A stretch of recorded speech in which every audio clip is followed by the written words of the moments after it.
திருவடிகள் கண்டின்று வீடுற்றேன் உய்ய என் உள்ளத்துள் ஓங்காரமாய் நின்ற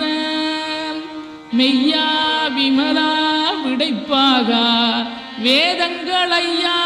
என ஓங்கி ஆழ்ந்தகன்ற நுண்ணியனே வெய்யாய் தனியாய் இயமான நாம் விமலாம் பொய்யாயினையெல்லாம் போயகல வந்தருளி மெய்ஞானமாகி மிளிர்கின்ற மெய்ச்சுடரே எஞ்ஞானமில்லாதேன் இன்பப் பெருமானே அஞ்ஞானம் தன்னை அகல்விக்கும் நல்லறிவே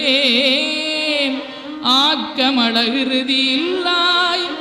அனைத்துலகும் ஆக்குவாய் காப்பாய் அளிப்பாய் அருள் தருவாய்.